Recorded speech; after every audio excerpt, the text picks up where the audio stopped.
Olá, meninas, tudo bem? Passei aqui para fazer esse IGTV para vocês. Na verdade, eu vou responder uma pergunta de uma seguidora e eu resolvi fazer um IGTV para responder essa pergunta porque eu tenho certeza que isso é uma dúvida de várias outras seguidoras também. E a pergunta dela foi: Carol, eu só fecho o diagnóstico de SOP se eu tiver imagem no ovário de cisto, de micropolicisto? Gente, isso é mito. Na verdade, a nível ultrassonográfico, ele é um dos critérios. E para fechar a SOP, nós temos 3 critérios e a pessoa precisa ter 2 desses 3 critérios, que é denominado critérios de Roterdã.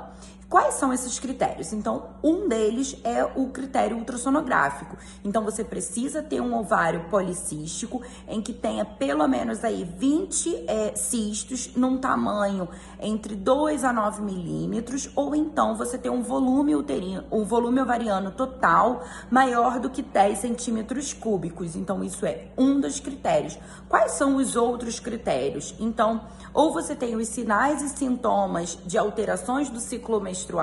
Então, você tem aquele ciclo menstrual prolongado, mais de 35 dias. As mulheres, elas não menstruam, ficam muito tempo, ficam 60, 90 dias sem menstruar, ou até mais do que isso.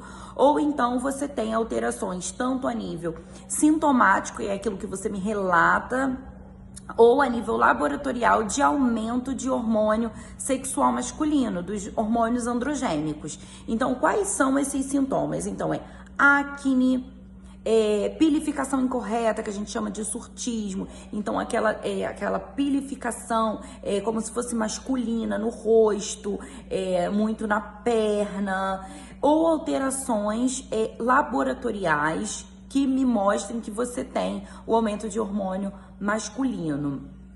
Então, se eu tiver 2 desses 3 critérios, eu fecho o diagnóstico de SOP. Então, não precisa você ter só alteração a nível de ultrassom. Até porque, se você tiver um ultrassom que não vê cisto, que tem um volume uterino normal, mas você tem alterações a nível de sintomatologia, você tem alteração laboratorial de excesso de hormônio masculino, eu já fecho o diagnóstico de SOP, tá bom?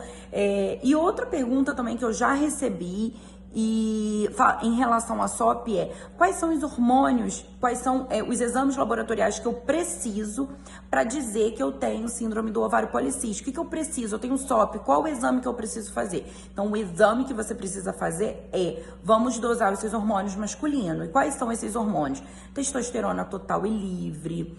Eu preciso dosar DHT, que é deidrotestosterona, eu preciso dosar 17-hidroxiprogesterona, que eu preciso, principalmente, antes de fechar o diagnóstico de SOP, fazer um diagnóstico de exclusão, afastar todas as outras patologias que cursam com o aumento do hormônio masculino, para depois sim dizer que você tem a SOP. Então, eu preciso pedir 17-hidroxiprogesterona, preciso pedir DHT, testosterona total e livre, eu preciso e devo fazer um teste de tolerância oral à glicose. Não adianta eu pedir somente glicose dessa paciente, que eu não consigo dizer, ela pode ter uma glicose normal e ter uma resistência insulínica. Hoje a gente sabe, diversos estudos já evidenciaram que o que está relacionado com a síndrome do ovário policístico é a resistência insulínica, e para isso eu preciso fazer o teste de tolerância oral à glicose, eu preciso fazer uma curva glicêmica concomitante com a glicose, para eu entender se, para ela conseguir manter uma glicose a nível adequado, ela precisa aumentar muito o nível de insulina. Então, isso já configura uma resistência insulínica. Preciso de OMR e eu preciso afastar outros diagnósticos que cursam com ausência de menstruação. Então, doenças da tireoide, como hipotireoidismo, aumento de prolactina, que cursa também com amenorreia, porque bloqueia todos os hormônios sexuais femininos. Então, olha quanta coisa você precisa investigar, você precisa excluir para fechar um diagnóstico de SOP. E principalmente, se você usa anticoncepcional, você pode estar mascarando todo o seu diagnóstico de síndrome do ovário policístico. E isso até cabe um outro IGTV para falar sobre isso. Eu tenho um IGTV já gravado falando sobre SOP e o uso do anticoncepcional, mas o mais importante de tudo é fazer o diagnóstico de forma precoce e direto na raiz do problema e realmente tratar o problema que você tem para que você não venha desenvolver outras alterações devido à cronicidade da doença, cronicidade da síndrome do ovário policístico, como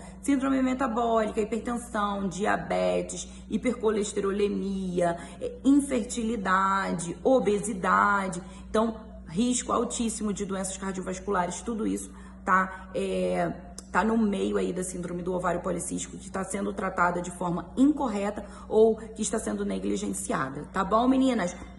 Um beijo! Se você quiser saber mais sobre SOP, se você tiver alguma dúvida, eu tenho um prazer enorme de ter você lá no meu consultório, tá bom? Um beijo!